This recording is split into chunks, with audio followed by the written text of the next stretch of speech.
فاعبد الله مخلصا له الدين ألا لله الدين الخالص.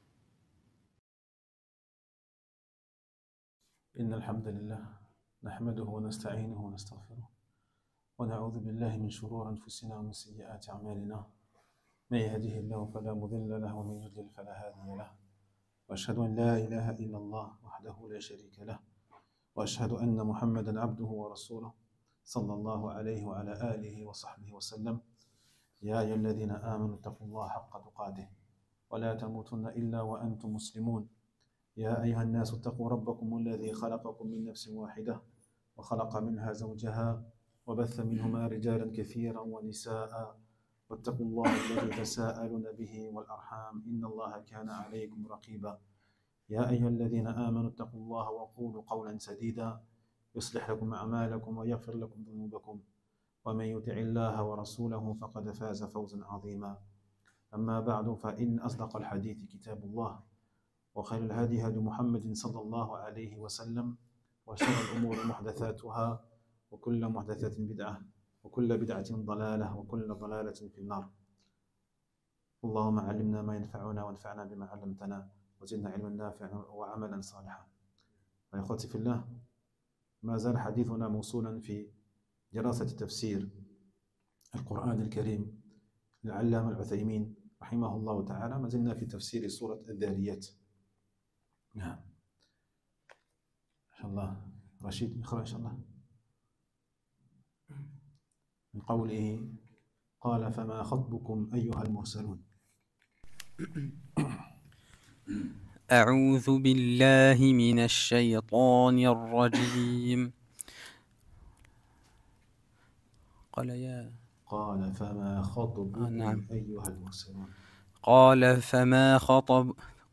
فما خطبكم أيها المرسلون. قالوا إنا أرسلنا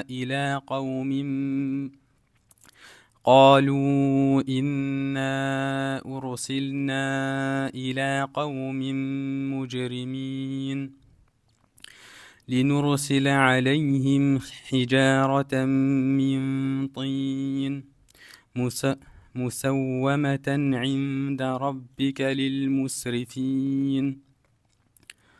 فأخرجنا من كان فيها من المؤمنين فما وجدنا فيها غير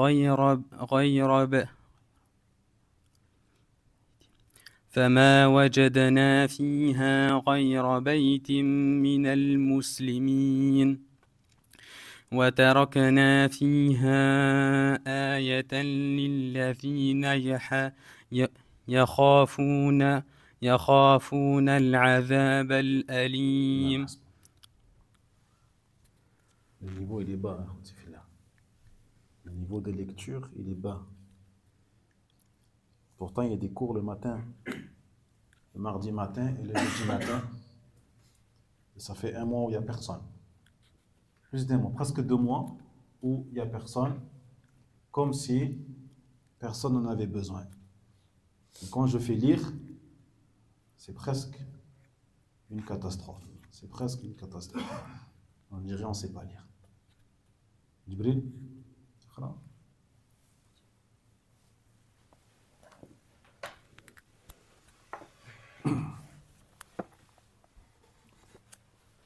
قال فما خطبكم.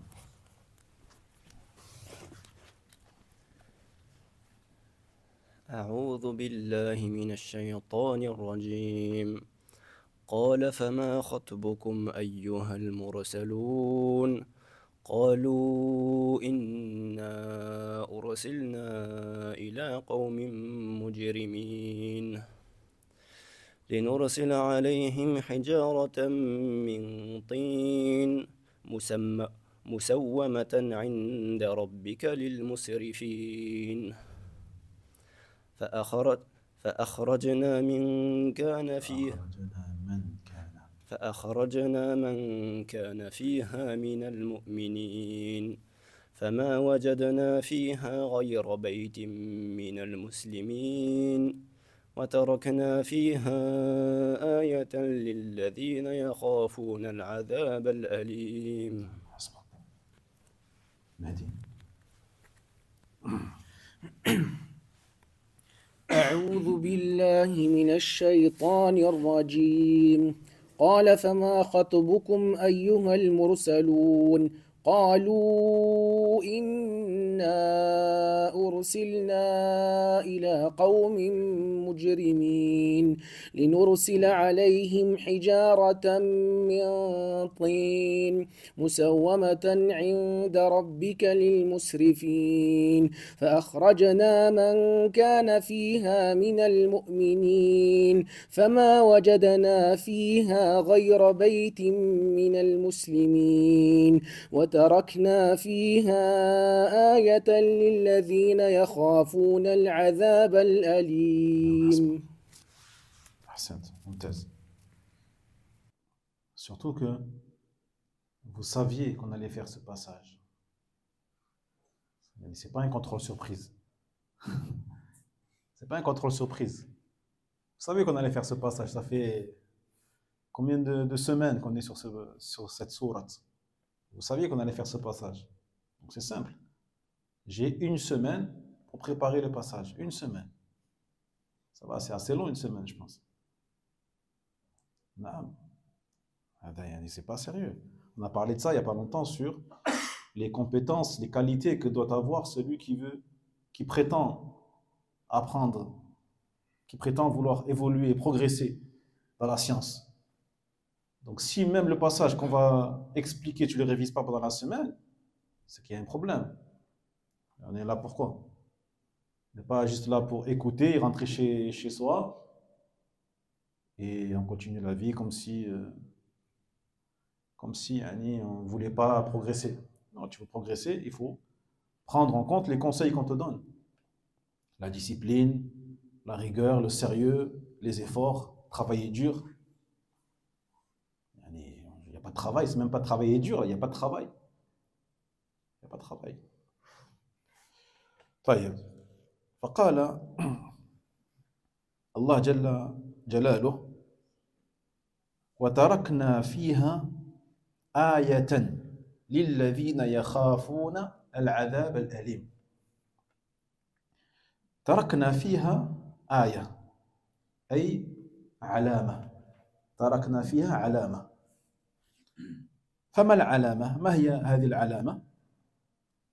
أهي علامة حسية أو علامة معنوية أو علامتان اثنتان حسية ومعنوية؟ الجواب القاعدة المفيدة في التفسير. القاعدة في التفسير إذا احتملت الآية أكثر من معنى، إذا احتملت الآية أكثر من معنى واحد لا مرجح لأحدهما، ما في مرجح أو مرجح لأحدهما على الآخر ولا منافاة بينهما، لا مرجح ولا منافاة، وجب حملها على المعنيين.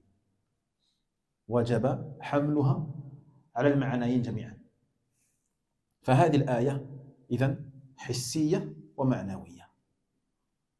هذه قاعدة. Donc il dit Allah Jalla wa Ala par la suite de la sourate Al-Dhariyat dans le sens et nous y avons laissé. Donc ici qui a dit ça? وَتَرَكْنَا فِيهَا. Nous y avons laissé. Allah Jalla wa Ala, naam, il rapporte la parole de qui? Qui a dit وَتَرَكْنَا فِيهَا آية? Hein? Allah tabarak wa ta'ala. Naam. Et nous y avons laissé un signe. Un signe. Pour ceux qui redoutent le châtiment douloureux. Pour ceux qui redoutent le châtiment douloureux. Donc ici, aya, le sens de aya, il n'a pas le sens de verset. Que l'on connaît des fois le verset aya. Mais il a le sens de alama. un signe. D'accord? Et quel est ce signe? Et de quelle nature est ce signe? Est-ce que c'est un signe matériel, hissiya, ou est-ce que c'est un signe ma'nawiya, immatériel, un signe moral ou un signe psychologique ou matériel? Ou est-ce que c'est les deux? Est-ce que c'est à la fois un signe matériel et à la fois un signe psychologique? Il dit le cheikh, al-qa'ida, la règle, qu'on a déjà évoquée plusieurs fois dans le domaine du tafsir. Lorsque le verset, il peut renvoyer à plus d'un sens. Lorsqu'on peut donner au verset plus qu'un sens, plus qu'une signification, plus qu'un tafsir. Jaïd. Et qu'il n'y a pas entre les différents tafsirs possibles de contradiction. Et qu'il n'y a pas d'indice te permettant de pencher vers un tafsir plus que vers un autre. La marjah ou la murajjah. Tu n'as pas d'indice, tu n'as pas d'autres textes te permettant de faire pencher la balance plus sur un tafsir que sur un autre tafsir. Et il n'y a pas de contradiction non plus entre les deux. Dans ce cas-là, il dit le cheikh, tu es obligé de dire que le verset, eh bien, il indique ces deux sens à la fois, en même temps. Ces deux tafsirs. C'est-à-dire qu'ici, tu comprends qu'Allah tabarak wa ta'ala, il a laissé dans cette ville un signe à la fois matériel et un signe à la fois immatériel. أما الحسية فما نشاهد مكان قريتهم التي تسمى بحيرة لوط بحيرة لوط فإن هذا كان موضع القرية كل يمر به ويراه ويشاهد كما قال تعالى وإنكم لتمرون عليهم مصبحين وبالليل أفلا تعقلون. Quant au signe matériel, qu'est-ce que c'est? Eh bien, c'est ce que nous pouvons constater et ce qu'ont constaté les générations avant nous au sujet de l'endroit de cette cité. L'endroit de cette cité donc, qui a été anéanti par Allah tabarak wa ta'ala, ou dont le peuple a été anéanti par Allah subhanahu wa ta'ala, et qui s'appelle Buhayrat al-Lut, le lac de Lut. Quel est le nom plus connu aujourd'hui de cet endroit-là? L'endroit, le lieu. Ça, c'est le peuple. Non, je parle, al-Makan. La mer?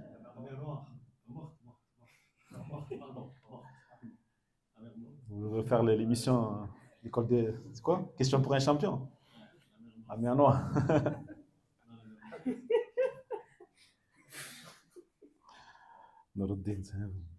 La mer morte. La mer morte. D'accord? Donc on l'appelle aussi Buhayra Lut.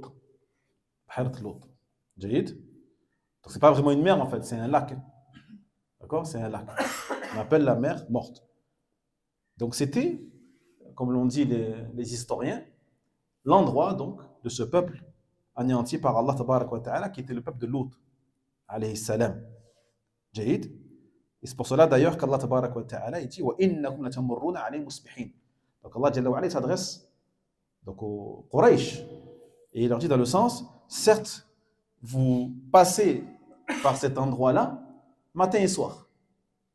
Wa billayl afala ta'qilun. Ne raisonnez-vous donc pas?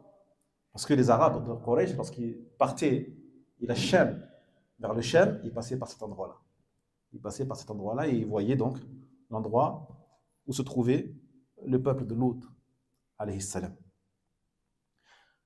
أما الآية المعنوية فكل من قرأ قصتهم في جميع ما وردت فيه من الصور الكريمة يعتبر واتعظ وخاف. لكن من الذي ينتبه لهذه الآيات ومن يتعظ؟ قال سبحانه للذين يخافون العذاب الأليم.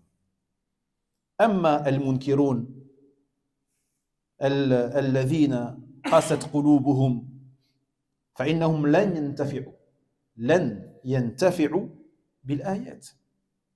قال الله تعالى: وما تغني الآيات والنذر عن قوم لا يؤمنون ولا يخافون ولا.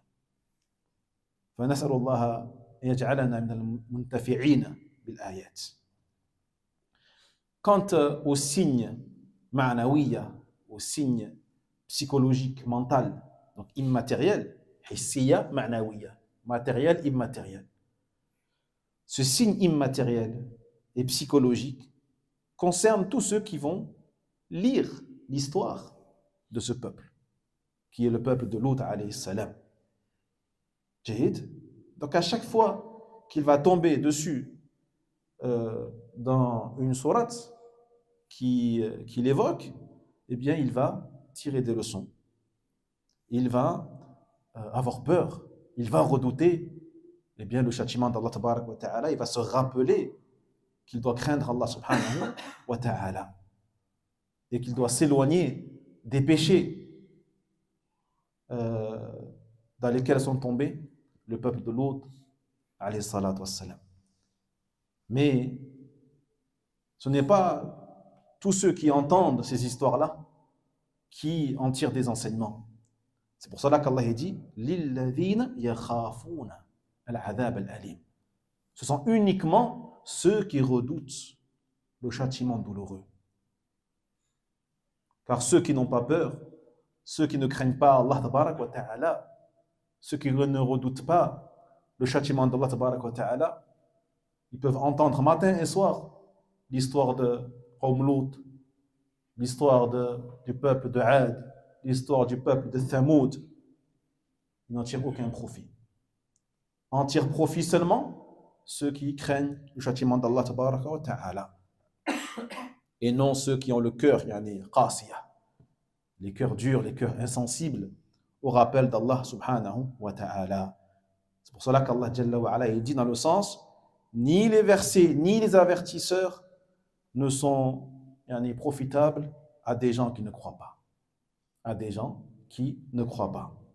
Demande à Allah tabarak wa ta'ala qu'il nous mette parmi ceux qui tirent profit de ces signes. Hissiya wa ma'nawiya. Naam. Alhamdulillah. Jayid. Bilal iqra inshallah. من قوله وفي موسى إذ أرسلناه إلى فرعون بسلطان مبين.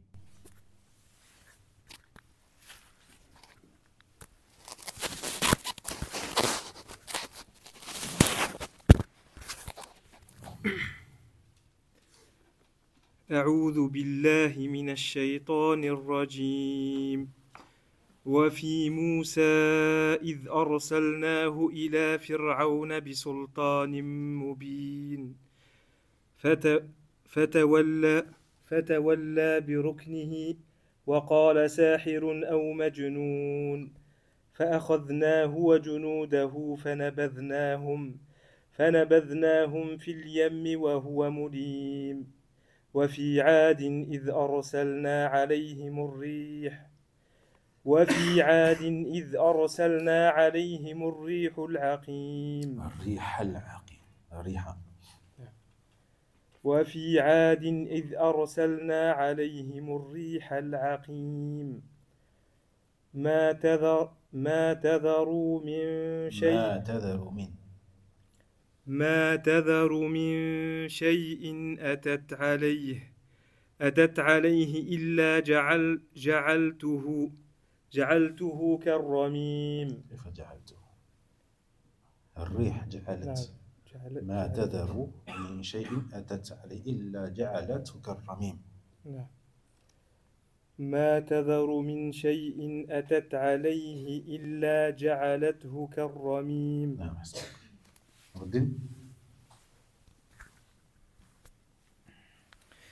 أعوذ بالله من الشيطان الرجيم. وفي موسى إذ أرسلناه إلى فرعون بسلطان مبين فتولى بركنه وقال ساحر أو مجنون فأخذناه وجنوده فنبذناهم في اليم وهو مليم وفي عاد إذ أرسلنا عليهم الريح العقيم ما تذر من شيء أتت عليه إلا جعلته كالرمين ما تذر من شيء أتت عليه إلا جعلته كالرمين جعلته ما تذر من شيء أتت عليه إلا جعلته كالرمين. محمد تفضل.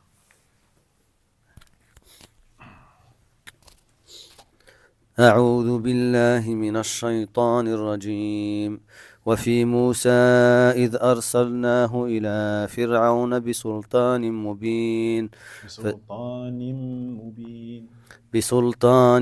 مبين فتولى بركنه وقال ساحر أو مجنون فأخذناه وجنوده فنبذناهم في اليم وهو مليم وفي عاد إذ أرسلنا عليهم الريح العقيم ما تذر من شيء أتت عليه إلا جعلته كالرميم. الحمد لله جيد. toujours un peu les problèmes non تاع المدود يعني تمددت طويلا يعني بزاف. عليهم الريح العقيم لا الريح العقيم لا هذا طويل بزاف كثير. donc ne pas prolonger trop long حركة فقط حركة ها ان شاء الله mardi matin jeudi matin طيب c'est pour vous hein. moi je rentre plutôt à la maison hein. Je rentre plutôt à la maison moi j'ai rien à tu vois c'est pour vous subhanallah المهم ثم قال سبحانه وتعالى وفي موسى إذ أرسلناه إلى فرعون بسلطان مبين. يعني في موسى آية من آيات الله حين أرسله الله جل وعلا إلى فرعون. وفرعون علم الجنس على كل من حكم مصر وهو كافر. فرعون علم جنس على كل من حكم مصر وهو كافر. وموسى ابن عمران عليه السلام أفضل أنبياء بني إسرائيل. أفضل أنبياء بني إسرائيل موسى عليه السلام أفضل من عيسى عليه السلام أفضل من عيسى. وهو في المرتبة الثالثة من الفضل بالنسبة لأولي العزم الخمسة. فإن أفضلهم محمد صلى الله عليه وسلم ثم إبراهيم عليه السلام ثم موسى ثم اختلف العلماء بين نوح وعيسى طيب عليهم الصلاة والسلام. Donc Allah tabaraka wa ta'ala dans le sens il dit et il y a également des signes au sujet donc de Moussa alayhi salam lorsque nous l'envoyâmes auprès de Pharaon avec des preuves manifestes évidentes. C'est-à-dire que il y a dans l'histoire de Moussa alayhi salam des signes également, des signes hissiya wa ma'nawiya, matériels et immatériels. Jahid, parmi les signes d'Allah tabaraka wa ta'ala, lorsque Allah jalla wa ala l'envoya auprès de Pharaon. L'appellation Pharaon, qui traduise par Pharaon, en vrai c'est un titre. C'est un titre qui est donné à tous les gouverneurs d'Égypte à l'époque. D'accord? Aux gouverneurs d'Égypte. On les appelait Pharaon. Il y en a eu des pharaons. Hein. Dans l'histoire des pharaons, il y en a eu. Ils ont plusieurs noms et ils sont connus, notamment chez les historiens. Et donc, bien sûr, Pharaon était un kafir, un incroyant. Et Moussa, alayhi salam, le fils d'Imran, alayhi salam, est le meilleur des prophètes des enfants d'Israël. Le meilleur des prophètes venus parmi les descendants d'Israël, alayhi salam, c'est Moussa, alayhi salam. C'est qui Israël? C'est Ishaq. Ishaq, Israël. من هو Israël? Le fils d'Ibrahim. يعني non, Ismaël ou Ishaq. ولد إسحاق. نعم أحسنت. يعقوب. Oui, c'est Yaqub. C'est Yaqub, c'est pas Ishaq. C'est Yaqub. Donc parmi les descendants de Yaqub, le meilleur prophète, c'est Moussa alayhi salam. C'est Moussa alayhi salam. طيب. Et Moussa alayhi salam, dans les cinq messagers qu'on appelle Ulul Azm. Ulul Azm. Les messagers doués de détermination, hein, et qui font partie qui sont les meilleurs messagers auprès d'Allah tabarak wa ta'ala. Les cinq, on a bien sûr le meilleur d'entre eux, c'est Muhammad alayhi salatu wassalam. Et parmi les preuves que c'est le meilleur d'entre eux, le fait que lorsqu'il a fait le Mi'raj, l'ascension, qui c'est qui a dirigé la prière? C'est le prophète Muhammad sallallahu alayhi wa sallam. Et on priait derrière lui les prophètes et les messagers derrière lui. Donc ça montre bien que c'est le meilleur.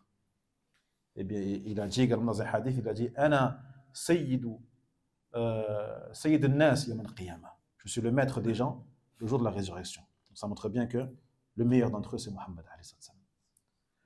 Puis vient en deuxième position Ibrahim alayhi salam. Ibrahim alayhi salam, parce que comme on l'appelle Abul Anbiya, c'est le père des prophètes. Et tous ceux qui sont venus après Ibrahim, parmi les prophètes, sont les enfants d'Ibrahim alayhi salam. Et sa religion, c'est la base de toutes les religions qui sont venues après lui. Millat Ibrahim. Vient en troisième position, Moussa alayhi salam. Parce que la charia de Moussa, la législation de Moussa, est la base de toutes les législations venues après la sienne. D'accord? C'est-à-dire que Isa, la charia de Isa alayhi salam, elle est basée sur la charia de Moussa alayhi salam. Voyez? Les historiens ont rapporté que Isa alayhi salam est venu 6 siècles après Moussa. C'est-à-dire entre Moussa et Isa, il y a eu à peu près 600 ans. 600 ans. Puis vient en quatrième position, soit Nuh, soit Isa. Soit Nuh, soit Isa. Certains ils ont dit que les deux sont au même niveau. Nuh et Isa sont au même niveau.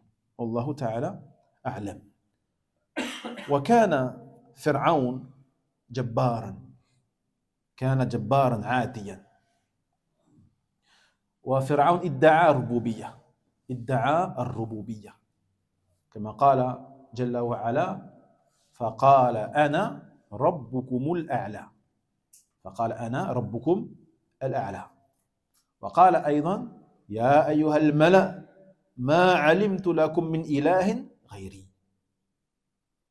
فمع عتوه وجبروته وادعائه للربوبية كان ظالما وكان جبارا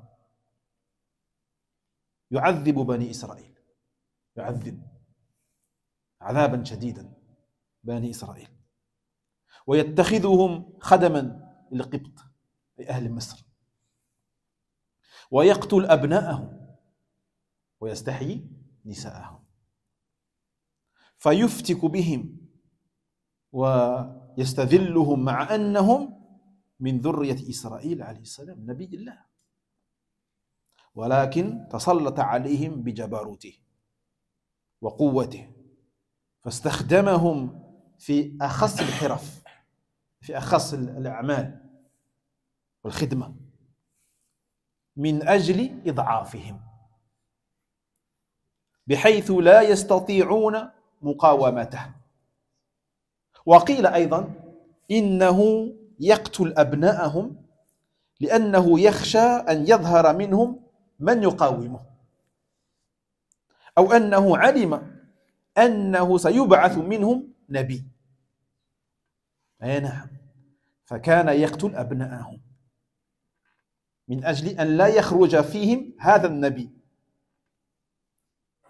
وجاءه موسى عليه السلام فأنكر عليه ادعاءه الربوبية، وأمره أن يعبد الله وحده، وأن يشكره على ما أعطاه، وأن يرفع القهر والجبروت عن بني إسرائيل المستضعفين.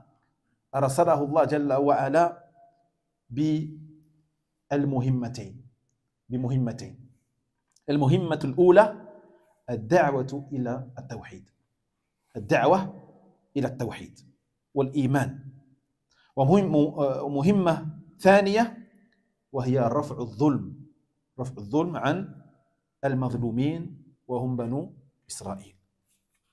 Donc Pharaon, que tout le monde a entendu parler, même ceux qui ne croient pas en Allah tabarak wa ta'ala, était un tyran, était un grand désobéissant, un débauché, un pervers, et qui prétendait en plus détenir l'attribut de Ar-Rububiyya, la seigneurie. La seigneurie. Comme il a dit aux gens, comme il disait aux gens, je suis votre Seigneur Al-A'la, le plus haut. Votre Seigneur le plus haut. Regardez, même Pharaon reconnaissait que le Seigneur est en haut. Reconnaissait qu'un Dieu est en haut et pas en bas. Et pas fi kulli makan. Hein? Même Pharaon. Il a dit également, ô notables, ô le peuple, je ne connais pour vous aucune divinité à part moi. Ghayri, à part moi. C'est moi votre Dieu. C'est moi votre divinité. C'est moi votre idole. Adorez-moi, idolâtrez-moi, invoquez-moi. Car je suis votre Seigneur le plus haut. Et rien n'est plus haut que moi. Dans la seigneurie ou dans la divinité. Wal'iyadhu billah. Donc, bien sûr, en plus de sa tyrannie, en plus de son injustice, il prétendait donc détenir l'attribut de la seigneurie, être donc un seigneur. Et comme vous le savez, il terrorisait les enfants d'Israël, donc les descendants du prophète Yaqub. Il les a asservis et a fait d'eux des esclaves. Des esclaves donc qui travaillaient pour les gens d'Égypte à son époque. Jaïd. Et il assassinait leurs enfants. Et il épargnait leurs femmes et leurs filles. Jaïd. Donc il les exterminait les uns après les autres et il ne laissait en vie que les femmes et les filles. Et bien sûr, il les humiliait alors que c'était quand même les descendants, on a dit, d'Israël, Yaqub alayhi salam, le prophète. Mais malgré ça, donc il les a terrorisés de par sa force, de par sa tyrannie, comme on a dit, et il les utilisait pour faire les tâches les plus humiliantes, les travaux les plus humiliants, afin de les humilier, les rabaisser et les avilir, jusqu'à ce qu'il n'ait plus la capacité de s'opposer à lui ou de l'affronter. Vous ne pouvez pas l'affronter. Et on dit également, certains historiens et certains savants ont dit également qu'ils tuaient leurs enfants garçons parce qu'ils craignaient qu'il y ait un jour parmi ces enfants-là, lorsqu'il deviendra grand, quelqu'un qui arrivera à le battre et à s'opposer à lui. D'autres disent également qu'ils savaient, ou que certains parmi les savants de son peuple lui ont dit que sortira un jour un prophète parmi les enfants d'Israël, alayhi salam. Et c'est pour cela donc qu'il tuait tous les garçons qui naissaient pour éradiquer justement cette prophétie. Pour éradiquer cette prophétie. Car au fond de lui, il savait la vérité. Au fond de lui, il savait la vérité. Afin que, donc, qu'aucun prophète ne puisse grandir chez les enfants d'Israël. Mais Allah tabaraka wa ta'ala, bien sûr, est le plus grand en stratagème. Et Allah, il a des plans auxquels personne ne peut s'opposer. Donc, vint un jour Moussa à lui, et Moussa, alayhi salam, bien sûr, a réfuté sa prétention de Seigneur. Il lui a ordonné au contraire d'adorer Allah, tabaraka wa ta'ala, seul, et de remercier Allah Jalla wa ala pour toutes ces richesses qu'Allah lui a données, et d'arrêter de tyranniser les enfants d'Israël et de les terroriser. Donc Allah tabaraka wa ta'ala, il a envoyé Moussa alayhi salam pour remplir 2 missions. La première mission, ad-da'wa ila tawhid wal iman, appeler Pharaon et son peuple au monothéisme et à la foi en Allah tabaraka wa ta'ala. Et la seconde mission, c'est quoi? Eh bien, à délivrer les enfants d'Israël du joug de Pharaon. Donc on voit ici que Allah tabaraka wa ta'ala, il peut te punir de par des personnes ou de par des épreuves, des châtiments, de là où tu t'y attends le moins. De là où tu t'y attends le moins. Regardez tous les efforts qu'il a fait Pharaon pour éviter justement qu'il y ait un prophète chez les enfants d'Israël. Et Allah Jalla wa ala, il a fait que c'est lui-même qui a pris sous sa tutelle ce prophète qui a grandi auprès de lui. Regardez Allah Jalla wa ala. Donc on doit craindre Allah subhanahu wa ta'ala et se dire que malgré tout les efforts que je fais pour faire attention et tout, sache que si Allah Jalla wa ala, il veut te punir pour ta désobéissance, il veut te punir pour ton mauvais comportement, il veut te punir pour les maladies que tu as dans le cœur, sache que cela peut venir de n'importe où, sans que tu le voies arriver. Et que cela peut venir des années plus tard, comme ici, Pharaon avec Moussa alayhi salam. Il n'a pas vu venir. Il a grandi auprès de Pharaon. Et à l'inverse, sache que si Allah Jalla wa ala, il veut te faciliter, sache qu'il peut te faciliter de là où tu t'y attends le moins. De là où tu t'y attends le moins. وَمَنْ يَتَّقِ اللَّهَ يَجْعَلْ لَهُ مَخْرَجًا وَيَرْزُقْهُ مِنْ حَيْثُ لَا يَحْتَسِبُ. La yahtasib. Des fois, tu fais des plans, tu fais des projets, tu te projettes dans l'avenir et tu crois que ton khayr, il est là et là. Et Allah Jalla wa ala, il fait que ton khayr, il vienne de là où tu t'y attends le moins.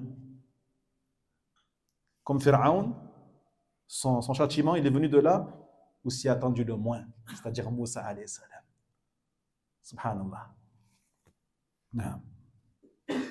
Donc la première mission, on a dit, appeler au tawhid, et la seconde, délivrer les enfants d'Israël. Alayhi salam. فأرسله الله جل وعلا موسى عليه السلام يعني بسلطان مبين أي بحجة بينة في نفسها مبينة لغيرها. هذه الحجة بينة في نفسها ومبينة لغيرها. فالآيات التي جاء بها الأنبياء بينات واضحة لكل ذي عدل وانصاف، وهي أيضا مبينة لصدق ما جاءت به الرسل. ولهذا اعلم أنه كلما جاء في القرآن كلمة مبين فهي بمعنى مبين في ذاته ومبين لغيره. مبين في ذاته أي واضحة جليلة في ذاته، وأيضا مبين لغيره، إلا ما دل السياق أن المراد البين في ذاته. فمن الآيات العظيمة التي جاء بها موسى عليه السلام عصا موسى. Donc Allah tabarak wa ta'ala, il a envoyé Moussa alayhi salam avec les preuves manifestes, mubin. Manifeste. Le mot en vrai, il est trop faible pour ce mot mubin. On verra pourquoi. Parce que mubin ici, il signifie que la preuve, elle est bayyina, en elle-même, elle est claire. Elle est wadiha, elle est claire, bayyina. Jaïd. Mais elle est aussi mubayyina. C'est-à-dire que elle va éclairer, illuminer ceux qui vont voir ces signes-là. Donc c'est des signes clairs et clarifiantes. Vous voyez? Des signes lumineux et illuminants en même temps. Vous voyez? Bayyin, mubayyin. Ça c'est les deux sens que l'on retrouve dans le mot mubin. Mubin. C'est pour cela qu'il dit le cheikh, rahimahullah ta'ala, à chaque fois que tu verras le mot mubin, sache qu'il désignera ces deux sens-là. Bayyin et mubayyin. Bayyin wadih, clair, lumineux, et mubayyin, clarifiant, illuminant, servant à donc éclairer les gens qui vont assister à ces signes-là. Jaïd? Non. إذن من هذه الآيات عصا موسى عليه السلام التي كان يستعملها ويتوكأ عليها عند الحاجة ويهش بها على غنمه أوراق الشجر عند رعيها وله فيها حاجات أخرى كما قال هو عليه السلام لما سأله الله جل وعلا وما تلك بيمينك يا موسى قال هي عصاي أتوكأ عليها وأهش بها على غنمي ولي فيها مآرب أخرى. فهي آية في كونه إذا وضعها على الأرض صارت ثعبانا مبينا أي بينا مبينا أي حجة عظيمة تخيف من رآها. ولهذا رهب منها موسى عليه السلام لما رأى هذا الثعبان حين ألقاها وولى هاربا فناداه الله جل وعلا وقال ولا تخف. Donc parmi les signes qu'Allah Jalla wa Ala il a donné à Moussa alayhi salam, le bâton, l'asa, le bâton qu'il utilisait donc Moussa alayhi salam à la base pour s'appuyer dessus ou pour effeuiller les branches d'arbres pour ses bêtes. Jaïd. Et pour autre besoin que cela, donc, de par son bâton. Mais il a dit lui-même, Moussa alayhi salam, parce qu'Allah tabarak wa ta'ala lui demanda, dans le sens, qu'est-ce qui se trouve dans ta main droite, ya Moussa? Il répondit, c'est mon bâton, sur lequel je m'appuie et avec lequel j'effeuille les branches pour mes bêtes, et j'ai d'autres utilités encore avec ce dernier. Donc, parmi les signes également de ce bâton-là, lorsque Allah tabarak wa ta'ala lui ordonna de le poser à terre, notamment donc, de la confrontation qu'il a eue avec les sorciers, Sahar de Pharaon, le bâton se changea en Thu'ban, un serpent. Mubin. Donc ce serpent, donc Thu'ban, c'est un serpent énorme, Hayya azima. C'est un signe, bayyin mubayyin, clair et net de sa véracité et également un signe pour les gens qui l'ont vu. Donc Moussa alayhi salam, lorsqu'il vit le serpent, il eut peur bien sûr. Il eut peur et il est parti, il tourna le dos au serpent. Et là, Allah il lui dit, la takhaf, n'aie pas peur. N'aie pas peur. ومنها أنه يدخل يده في جيبه. يدخل يده في جيبه فتخرج بيضاء في الحال. بيضاء لكن بدون سوء. أي بدون مرض. بيضاء بدون مرض. وبدون عيب. يعني ليست بيضاء برص لكنها بيضاء مخالفة للون جلده في الحال حقيقة لا تخيلا حقيقة لا تخيلا. وقال تعالى في سورة الإسراء ولقد آتينا موسى 9 آيات بينات. المهم أنه أتى إلى فرعون بسلطان مبين وحجة دامغة بالغة. Et parmi les signes également qu'Allah Tabarak wa Ta'ala a donné à Moussa alayhi salam, la blancheur de sa main. Donc lorsqu'il lui ordonna d'introduire sa main dans son jayb, donc le jayb, dans un vêtement, ça peut être le col du vêtement, ça s'appelle jayb en arabe, ou une ouverture sur le côté. L'ouverture sur le côté, c'est le jayb kadhalik.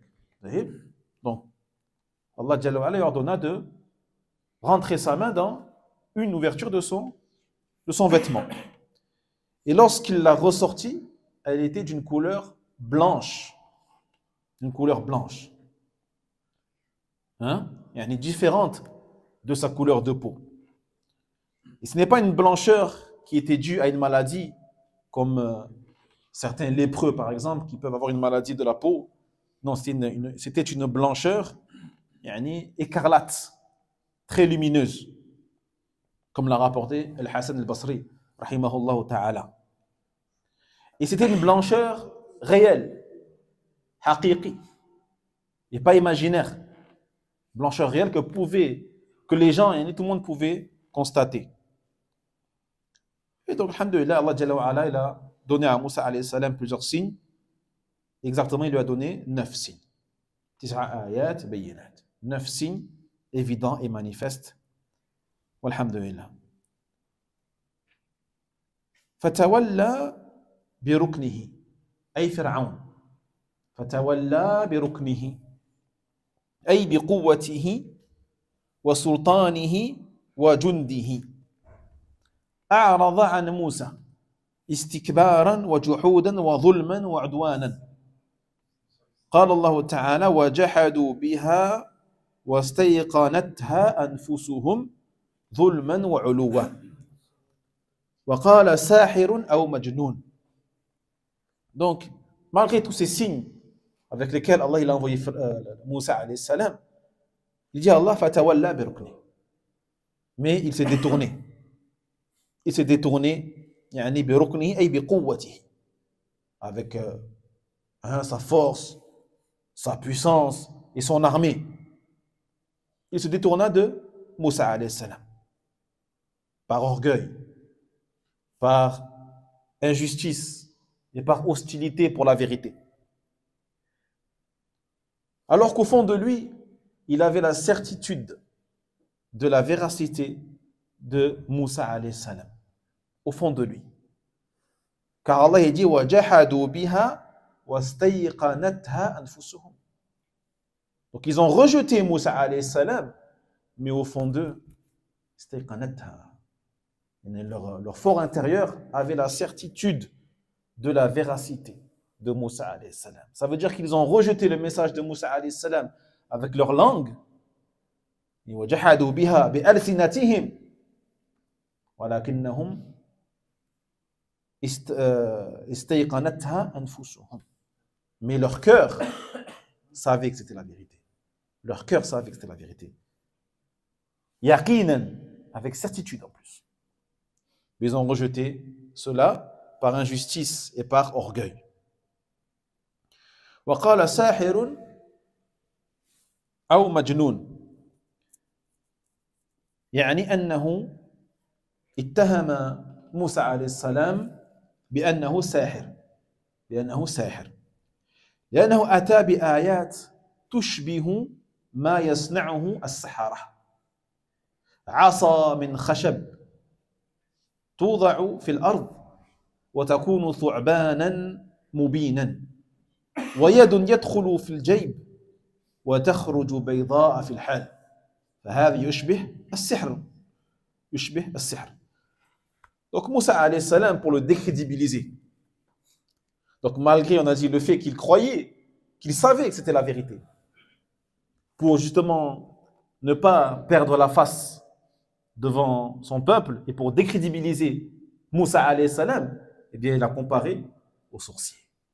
Il a comparé au sorcier en disant Hada sahir, c'est un sorcier.